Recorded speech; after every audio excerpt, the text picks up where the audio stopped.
კახი კახიაშვილი, სამგრის ოლიმპიური ჩემპიონი, ძალოსნობის ეროვნული ფედერაციის ვიცე-პრეზიდენტი და ბათუმის 26 ევროპის ჩემპიონატის საორგანიზო კომიტეტის ხელმძღვანელი. დავიბადე 79 წელს ქალაქ ცხინვალში, ბავშვობა მთლიანად გავატარე ამ ქალაქში, მრავალეროვანი რაიონი არის საქართველოში. ცხოვრობდა ოსი ქართველი, ებრაელი, რუსი, სომეხი. მამა ჩემი იყო მასწავლებელი, პიონერთა სასახლეში იყო ერთ-ერთი მიმართულების ხელმძღვანელი. 6 სკოლა საშუალო დაამთავრე ქალაქ ცხინვალში. მრავალეროვნული კლასში ვსწავლობდი, საკმაოდ კარგად. ეხლა არც ერთ სამიანი არ გამოყვა ატესტატში, ეს ალბათ კარგი ითვლება და იქვე დავიწყე სპორტში მოღვაწეობა, ასპარეზობა, სავარჯიშო პროცესები, ჯერ პირველად დავიწყე ტანვარჯიშით, შემდეგ ფეხბურთით და ბოლოს დღემდე ვარ ძალოსნობაში. საკმაოდ საინტერესო ბავშვობა მქონდა, დიდ ყურადღებას აძლევდნენ ახალგაზრდებს, ამახვილებდნენ როგორც სკოლა, ასევე პიონერთა სასახლე, ასევე სპორტ სკოლა, სადაც ვარჯიშობდი და ანიბანი ვისწავლე ვანო გრიქუროვის სექციაში, რომელიც რიგად ვანო გრიქუროვი როკაშვილი იყო ჩემი მეზობელი და ერთ-ერთ აი ამ ბავშვებთან ერთად გართობაში და თამაშში ვანო გრიქუროვი მაგაიარა იქვე და შემნიშნა ალბათ როგორც თვითონ ყვება და მამამ ჩემის მეშვეობით მომიწვია დარბაზში. მე თავიდან მეგონა რომ ეს იქნებოდა კრივის დარბაზი, არ გამოვირჩეოდი ფიზიკური ძალით, რაღაც განსხვავებული მონაცემები არ მქონდა, კლასში ცოტა დაჩაგრული ვიყავი და მინდოდა საერთო ფიზ მომზადება გამეუმჯობესებინა. თუმცა როცა დავინახე ეს ინვენტარი შტანგისა, გამიკვირდა და შევიკითხე კიდევაც ვანოს და ჩვენთან სპორტ სკოლაში ცხინვალში იყო შემდეგი გარემო, დაბლა იყო მოჭიდავეები, იყვნენ მოჭიდავეები და ძალოსნები და მეორე სართულზე იყვნენ მოკრივეები. მეგონა რომ საერთო ფიზ მომზადებას მომზადები ამ ინვენტარით შტანგებით და შემდეგ გადავინაცვლებთ ალბათ მეორე სართულზე კრივზე. თუმცა ისეთი პედაგოგიური ნიჭი ჰქონდა ჩემ მწვრთნელს ვანო გრიქუროვს, ისეთი მონაცემები და ისეთი შემართება მიზნების მისწრაფებისაკენ, რომ ამ პიროვნებამ შემაყვარა ეს სახეობა და არა მარტო მე, უამრავი სპორტსმენი იყო, მოგახსენებთ რომ თავის დროზე 10 წლების მანძილზე ცხინვალის ძალოსნების ნაკრები უგებდა მთლიან საქართველოს ნაკრებს. იმ დონეზე იყო განვითარებული ეს სახეობა ჩვენ პატარა ქალაქში. ამ კაცმა შემაყვარა ვანომ და დღემდე აგერ ვემსახურები ჩემს საყვარელ სახეობას. ჩემი მთელი ბავშვობა ცხინვალში მაგატარებული, უამრავი მეგობარი, მეზობელი, მასწავლებელი, ნათესავი, დღესაც კი ვკონტაქტობ მათთან. ზოგი რა თქმა უნდა, იძულებით გადაადგილება მოხდა მათი, ზოგი დარჩა. მიმოსვლა მე ფაქტიურად ფიზიკურად არ მაქვს, იმიტომ რომ ფიზიკურად ვერ შევდივარ. ერთხელ როცა შესვლა და იქ ფაქტიურად თუმცა 2008 წლამდე ყოველწლიურად შევდიოდი, მათ შორის სატელევიზიო ჯგუფი ბერძნებისა და წავიყვანე იქ 6 კაციანი და 2 საათიანი დოკუმენტური ფილმიც არის გადაღებული ამას. თუმცა ისეთი მიმოსვლა, ისეთი ურთიერთობა ჰქონდა, რომ პატივისცემა თუნდაც ხელმძღვანელობასთან, თუნდაც სპორტის ხელმძღვანელობასთან სამეგობრო, სამეზობლო, ანუ გართულება არაფერი არ ჰქონდა 2008 წლამდე. შემდეგ უკვე იმის მერე მე არ ყოფილვარ ცხინვალში და ძალიან მტკივა ეს მომენტი. ძალიან მინდა რომ ეს აღდგეს, გაიხსნას, მიმოსვლა იყოს თავისებური, ჩვეულებრივი. ეს არის ხელოვნური ბარიერი და არა საჭირო თუნდაც ადგილობრივი მოსახლეობისა ჩვენ ურთიერთ მიმოსვლა იყოს, აი ეს არის ჩემი ოცნება ერთ-ერთი ცხოვრებაში. დღესაც შენარჩუნებული მაქვს ეს კავშირები, სამეგობრო კლასელები, ზოგი ჩემი კლასელი აქეთ მხარეს არის, ჩვენ მხარეს, ახლა გორის რაიონშიც, თბილისში, ზოგი რუსეთში არიან გადახიზნული, ზოგი ცხინვალშია დარჩენილი და მაქვს მათთან საკომუნიკაციო კონტაქტები და ურთიერთობა. რამდენჯერმე მოვიწვიეთ კიდევაც, რაც მე ეროვნული ფედერაციის ხელმძღვანელი ვიყავი, ჩვენ საქართველოს ღია პირობებზე, რამდენჯერმე ჩამოვიდა გუნდი, თუმცა სხვადასხვა მიზეზების გამო არჩიეს არ გამოსვლა.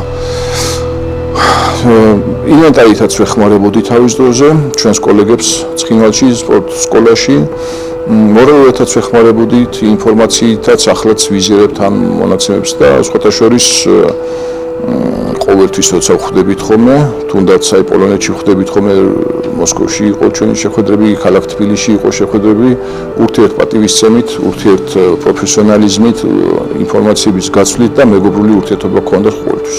ბავშვისთვის ეხლა დღესაც რო ვადევნებ ეხლა თვალყურს ახალგაზრდებს ჩემს მოწაფეებს მათ შორის მათ უხარიათ მედალი, მათ უხარიათ დიპლომი, მათ უხარიათ კვარცხლბეკზე რო ადიან და ითვლება რომ საუკეთესოები არიან.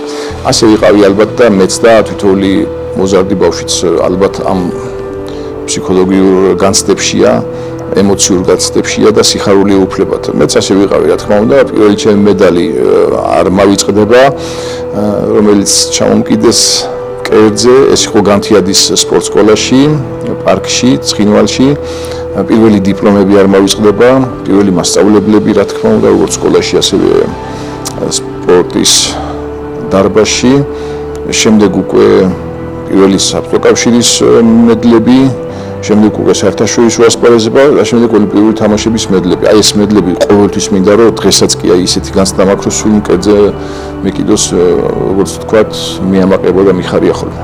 მე ვთვლი და ახლაც ვთვლი რომ წარმატებისთვის არის რამოდენიმე კომპონენტი საჭირო.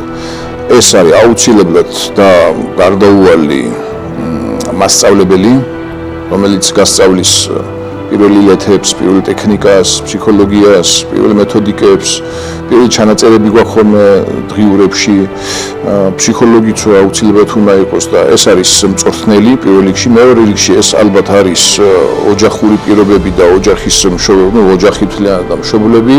შემდეგ აუცილებელი მონაცემი უნდა ჰქონდეს ერთ სპორტსმენს, რომ მიაღწიოს დიდი მიღწევები. ეს არის პირობები, რომელ პირობებშიც ივარჯიშებს, რა თქმა უნდა, ის გარემო, რომელშიც იღზდება სამეგობრო, ის უკვე თქვი პროფესიონალიზმი მწვრთნელისაგან, ეს და რა თქმა უნდა, არ დაგვავიწყდეს, ეს არის ბუნებრივი მონაცემები. საერთოდ ჯამში თუ ეს წერე იკრება, აუცილებლად აი ამ წერეს მოყვება შედეგი.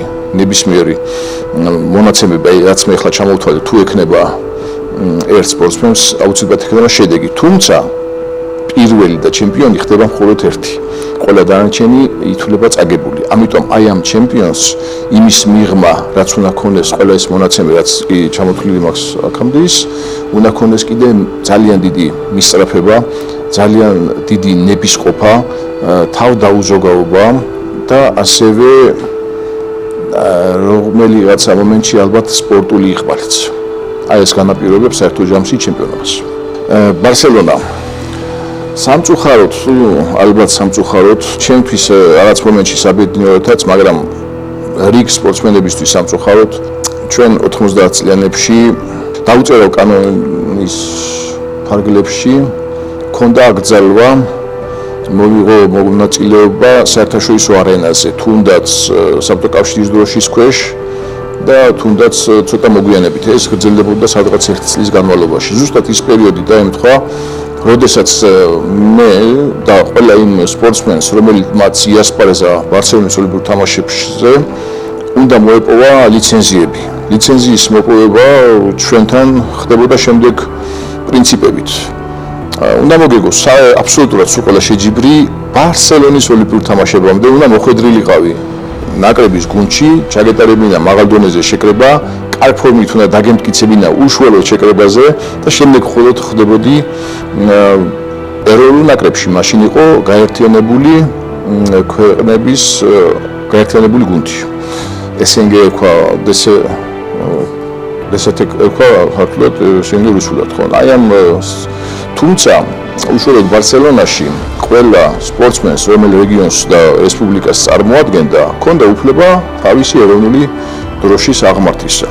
ეს შეთანხმება იყო ბოლო 2 თვის განმავლობაში ბარსელონის ოლიმპიურ თამაშებამდე საერთაშორისო ოლიმპიურ კომიტეტთან. აი ეს შეთანხმება, თუმცა მანამდე ჩვენ მე მომიწია უცხოეთში წასვლა, კერძოდ როსტოვში წასვლა და იქ მოვემზადე, იქ ვარჯიშობდი, იქ გავიმარჯვე იმ რუსეთის სახელით იმ პერიოდში იძულებით ევროპის ჩემპიონატი, საბჭოთა კავშირის ჩემპიონატი, გაერთიანებული გუნდის ჩემპიონატი, ყველა ეს მოვიგე, საერთაშორისო ტურნირიც მოვიგე და დავიმკვიდრე ნაკრებში ადგილი.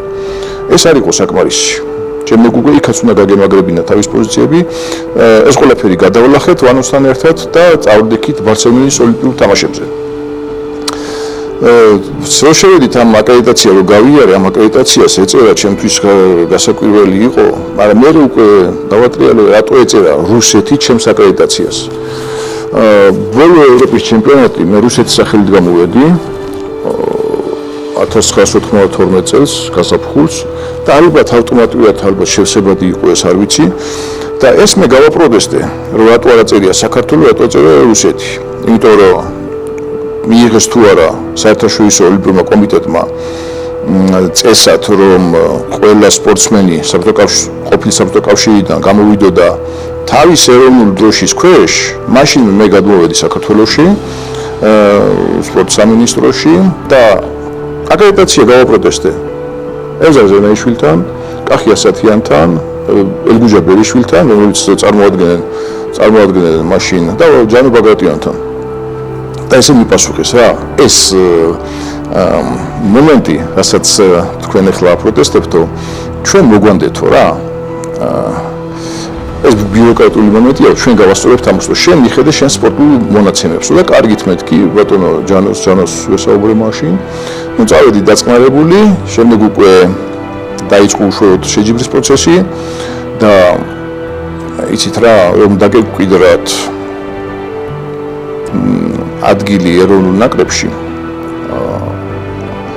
არ იყო მარტო შედეგების გაკეთების აუცილებლობა. იქ უნდა სხვა მომენტებიც იყო, რაღაც ნაწილობრივ ვიტყვი ეროვნულ ხასიათსაც ატარებდა, ნაწილობრივ ეკონომიკურ ხასიათსაც ატარებდა. არ გამოვრიცხავდი ბევრ მომენტებში, რომ კორუფციაც იყო უფროს მწვრთნელებისაგან და ეს ყველაფერი უნდა გაგვევლო, ხო და ძალიან ძიმე იყო ეროვნულ ნაკრებებში მოხვედრა. საბჭოთა კავშირის ჩემპიონატი უფრო ძნელი იყო ხოლმე ბევრ სახეობაში ვიდრე მსოფლიო ჩემპიონატი. აი ეს მახსოვს კარგად. ეს რიგი დაბყოლებები, როდესაც გადავლახეთ ვანოსთან ერთად, აწონის პერიოდი დადგა უკვე და 2 საათით ადრე ხდება ხოლმე აწონვა. აი ამ მომენტში მე ვიც ჩემთან ვინც იყო მომაგრებული, იყო ერთი კონჩარენკო ბელარუსიიდან, რომელმაც მითხრა არ გინდა ის საუნაში შესვლა, იგი ბოლო 200-300 გრამს ვიკლებდით ხოლმე იქ რა, არ არის საჭირო, იმიტომ შენი მოწინააღმდეგე სერგეი სირცოვი ეროვნებით რუსი, შენზე მძიმე აღმოჩნდებოდა და არ გინდა ძალები არ დაკარგავდა. მე ახლა სიმართლე გითხრათ, მომენტში ეჭვი შევიპარე და მაინც პროფესიონალურად მივიდექი საქმეს, შევედი საუნაში, ის 250 გრამი დავიკელი და ზუსტად აი ეს 250 გრამი საბოლოო ჯამში აღმოჩნდა საბედო ოქროს მედალი მოვიპოვე ზუსტად იმიტომ რომ მსუბუქი ვიყავი ჩემს მოწინააღმდეგეში თან შედარებით. მიზეზი იყო ერთი და ძირითადი, მე მწყუროდა გამარჯვებები. მე მინდოდა გამარჯვებები, თუმცა დავიწყე წაგებები, დავიწყე ტრამების მიღება, აუტანელი პირობები, ავტობუსზე დაკიდება, ფეჩის შენთება, არასითბო, არა წყალი, არა კვება 4 საათიანი პურის რიგებში მიწევდა და ამ აუტანება ცხოვრებამ ჩემი მეგობრების რჩევით ძალიან დიდხანს ყოყმანობდი წელიწადზე მეტი, მაგრამ დიდმა უფროსმა ჩემმა პაპამ მითხრა რომ შვილო წადიო შენ თავსაც უშველეო და ჩვენც გვიშველეო და ჩვენს ფედერაციასაც უშველეო, წადი მიხედე შენ თავს. წავედი და ზუსტად ასე მოვიქეცი, კი გამოვდიოდი საბერძნეთის სახელით მაშინ და სხვათა შორის ერთ-ერთი გაზეთის სათაური მახსოვს, საქართველოს არ ვიცნობთო ჩვენ იმდენად როგორც ოქროს საწმისით როგორც ქეცბაიათი და კახიაშვილი ქეცბაია მაშინ საბერძნეთში იყო, მე კვიპროსზე იყო და ძალიან პოპულარული იყო და ეს ჩემთვის საამაყო იყო რომ ასეთი სათაური დაიწერა და ამ აუტანელმა პირობებმა განაპირობა პირველი ჩემი ფიქრები და ზუსტად 1 წლის მერე წავედი საბერძნეთში და ის გამარჯვებები რაც უკვე შემდგომში საბერძნეთში ვიზეიმე მიუძღვენი ქართულ ხალხსაც რა თქმა უნდა. კი გაამართლა ამ გადასვლამ ის რომ შევინარჩუნე ჩემი ტიტულებით და გავაუმჯობესე ის რომ ჩვენ ეროვნულ ფედერაციას ვეხმარებოდი როგორც თანხებით, როგორც ინვენტარით, როგორც რჩევებით, ეს ყველაფერი შემდეგ უკვე საქართველოშიც გაამართლა და შემდეგ უკვე კაი ხნის შემდეგ დაუბრუნდი ჩემს ქვეყანას, მივიღე მოქალაქეობა და გავაგრძელე ჩემი სპორტული კარიერა უკვე საქართველოში როგორც ვიცე-პრეზიდენტი ფედერაციის. საბერძნეთში გავხდი სამჯერ, ორჯერ კიდე ოლიმპიური ჩემპიონი, ერთხელ საქართველოში, ორჯერ საბერძნეთში და ბოლო ათენში, რომელიც მინდოდა მეოთხედ გამხდარიყავი, ჩემი ოცნება იყო, რა თქმა უნდა, არა მარტო ჩემი მწვრთნელისა, ჩემი სამეგობროსი, აიქ ვერ გადავლახე ერთადერთხელ, არ დაუჯერე ჩემ მწვრთნელს, მეუბნებოდა რამდენი ხანი რომ გადმოდი პოლონეთში ცხოვრობდა მაშინ გიორგი ასანიძესთან ერთად. გიორგი სამზადებდა, აი ეს ერთადერთხელ არ დაუჯერე ჩემ მწვრთნელს ვანო გრიქუროკაშვილს და ძალიან ვინალე შემდეგ უკვე რა. რომ 0 შეფასებით სამჯერ ვერ გადავლახე მეორე მოძრაობა და დავამთავრე ჩემი სპორტული კარიერა. გამიჭირდა საბერძნეთში ადაპტირება, არ ვიცოდი ენა, არ მქონდა მენტალობის რა მენტალობის ხალხი, არ ყავდა მეგობრები, ძალიან გამიჭირდა თავიდან რა ფიზიკურად რამდენჯერმე მიფიქრია ხო არ დავუბრუნდე მეთქი ისე ვინდა ძალიან გამიჭირდა აი მოწყვეტა ერთ მიდამოსაგან ჩემთვის არის მტკივნეული ძალიან მე შემდეგ ნელ-ნელა წელიწადში 2 წელიწად 3 წელიწადში ნელ-ნელა ადაპტირება გავიარე მივეჩვიე ვიასპარეზე 2004 წლამდე და დღესაც მოქალაქე ვარ ასევე საჰერო ჯარების ნატო საჰერო ჯარების პოლკოვნიკი ვარ ასევე მრჩეველი ვარ ოლიმპიურ კომიტეტში ასევე მრჩეველი ვარ ოლიმპიურთა კლუბში და შემდეგ უკვე რო გადმოვედი უკვე საქართველოში, აქ გავაგრძელე ჩემი სპორტული მოღვაწეობა. დღესაც მოქალაქე ვარ, საბერძნეთის მოქალაქე ვარ, აქტიური სპორტში ვიყავი 94-10 წელი. რა თქმა უნდა, გამარჯვებას განაპირობებს ბევრი ფაქტორი და მათ შორის ერთ-ერთი და მნიშვნელოვანი არის დისციპლინა.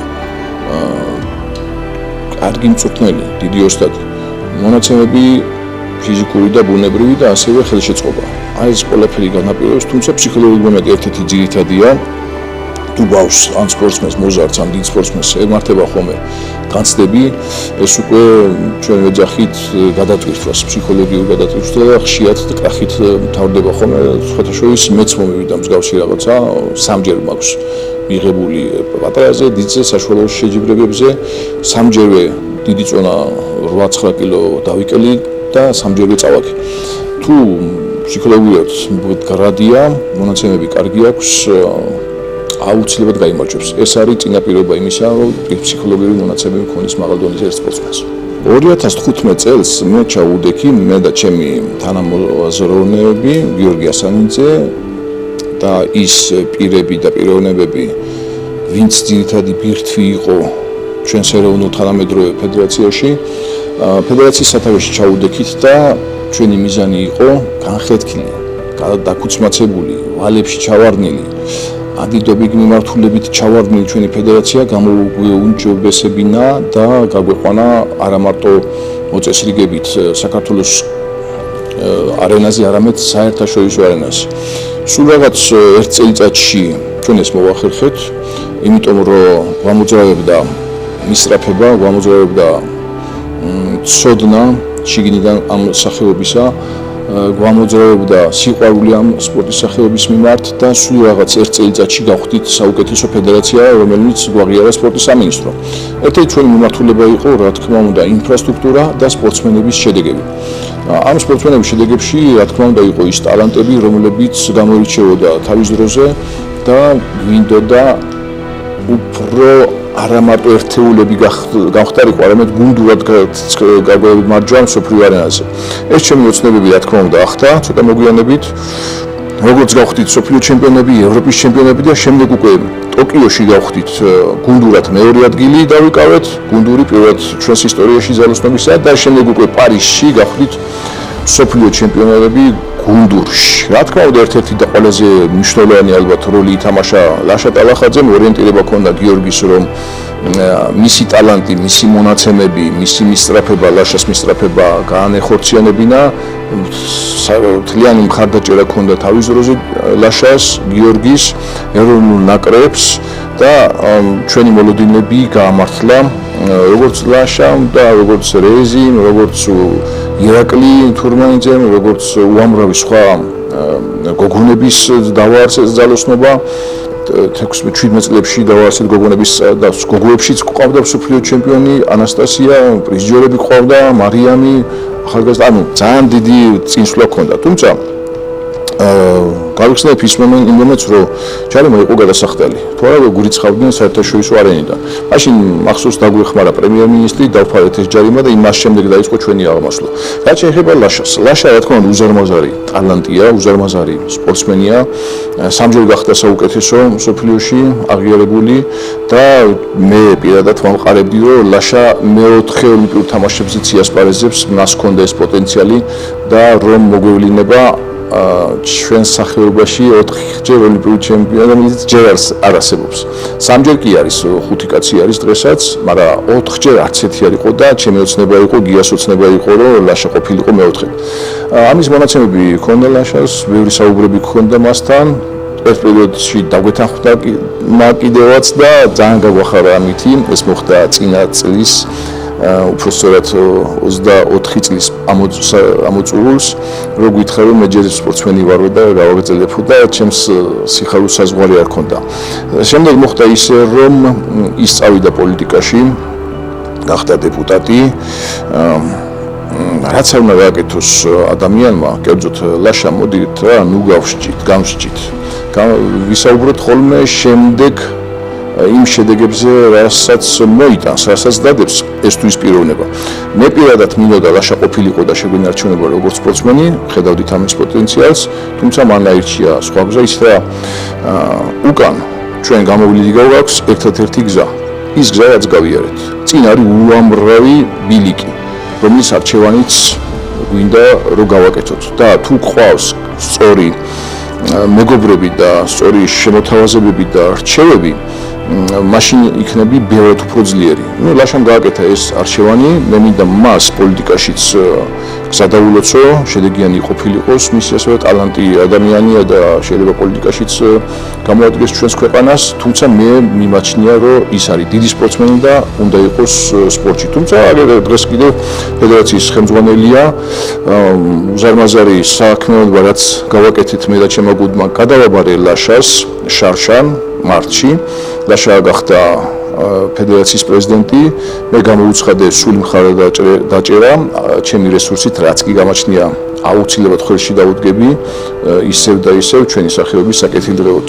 დღესაც ერთად ვაწარმოებთ ბათუმის საორგანიზაციო ჩემპიონატს, ბოლო ორი თვე დაგვრჩა მოსამზადებელი და უმასპინძლებთ კიდევ ერთხელ დიდ ღონისძიებას, რომელიც თავის რიგად ქვეყანას მისცემს ცნობადობას, სპორტულ ტურიზმს და ასევე ჩვენს რეგიონს ბათუმს ალბათ მისცემს იმ ნაკადს, იმ სახელს, რასაც პირდაპირ ეთერით ჩვენ შევეცდებით გავაკეთოთ აპრილის თვეში. მინდა რომ დაბრუნდეს, ძალიან ძნელია, ალბათ ვეღარ დაბრუნდება, თუმცა ლაშა ფენომენია და შეიძლება მართლა დაბრუნდეს. პრეზიდენტის დარგში გავაკეთე 44 დარბაზი. და ვერაფრით ვერ მოვახერხე ჩემს მიწა-წყალზე, ჩემს სოფელში მეორე კიში გამეკეთებინა, მიუხედავად რომ დიდი მცდელობა მქონდა. ხელმძღვანელობასთან, ადგილობრივ მოსახლეობასთან, სკოლასთან ვერაფრით ვერ გავაკეთე და ცოტა განაწყენებული ვიყავ ჩემ თავზე, რომ 44 ქვეყნის მასშტაბში, მაშინ როცა 4 ქონა 44 გააკეთე და შენ სოფელში რატო ვერა. შემდეგ უკვე ჩემი სახსრებით გავბრაზდი და ჩემი სახსრებით ყველაფერი შევისყიდე, რაც კი მქონდა მთლიანად აბსოლუტურად ჩემი სახსრები და ჩემი მეგობრების სახსრები, ვინც დამეხმარა. ჩავდი ამ დარბაზში და დღეს 50 ბავშვს ვუზდი ჩემს საყვარელ სახეობას. მიხარია, მთელი სული მაქვს ჩადებული, შედეგებიც წამოვიდა უკვე, ზუსტად 2 კილომეტრში ვართ ცხინვალიდან, მინდა რომ ეს გზა გაიხსნას, რომ ცხინვალელებმაც იარონ და ჩვენებმაც, ანუ გორის უკიდურება თბილისიდან და თვითონმა საქართველოს მოქალაქემ იაროს ცხინვალშიც და იქიდან ცხინვალიდანაც იარონ ჩვენი მეგობრები, მეზობლები და ჩვენი ქვეყნის წარმომადგენლები. სამწუხაროდ ერთ-ერთი თემა, რომელიც პასუხს ვერ გაქცევთ, მე ოჯახი მეჯერა მყავს, თუმცა რა თქმა უნდა ერთ-ერთი მიზნებში არის, რომ შევქმნა და მეც მყავდეს მსგავსად იმ ჩემ პატარა ბიჭებისა, რომლებიც სექსში შეშლადიან ოჯახი და ბავშვები, ერთ-ერთი პრიორიტეტია ალბათ ჩემს ცხოვრებაში, ერთ-ერთი თემა, რომელზეც ვერ ვსაუბრობ. მამაჩემი კი ახლა თბილისში ცხოვრობს, თუ ასაკშია შესული, ბევრი მასწავლებელი იყო ცხინვალში, ჩემი მასწავლებელიც იყო მათ შორის, ბევრი რამე ვისწავლე მისგან. დედა ამჟამად არის საბერძნეთში, იქ მე მყავს და კიდევ და დიშვილი, რომელიც ასევე სპორტსმენია და თავის დროზე დედა მე წავიყვანე 90-იან წლებში, რომ ელემენტარული საჭმელები გაეკეთებინა და სპორტულ კარიერას მიმეხედა. მიზნების დასახვას, მიზნების გადალახვას, მასწავლებლის დაჯერებას, მობილიზაციის სწავლას, ტექნიკის სწავლას და გაუმჯობესებას ფიზიკურ მონაცემების. ასევე ყველაზე მთავარი და რაც გვამოძრავებს ეს არის სიყვარული სამშობლოს მიმართ, მეგობრის მიმართ, მოწინააღმდეგის მიმართ და სამშობლოთა სიყვარული იმ სახეობის მიმართ, რომლებითაც არიან დაკავებული. წარმატებები მინდა უსურვო სპორტულ მაყურებელს, გულშემატკივარს, თქვენს მაყურებელს და დროულად, ჩქარად მიგეწოდებინოთ სიახლეები მოსახლეობისთვის. და თუ შეიძლება დადებითი, გვიმრავლოს დადებითი სიახლეები.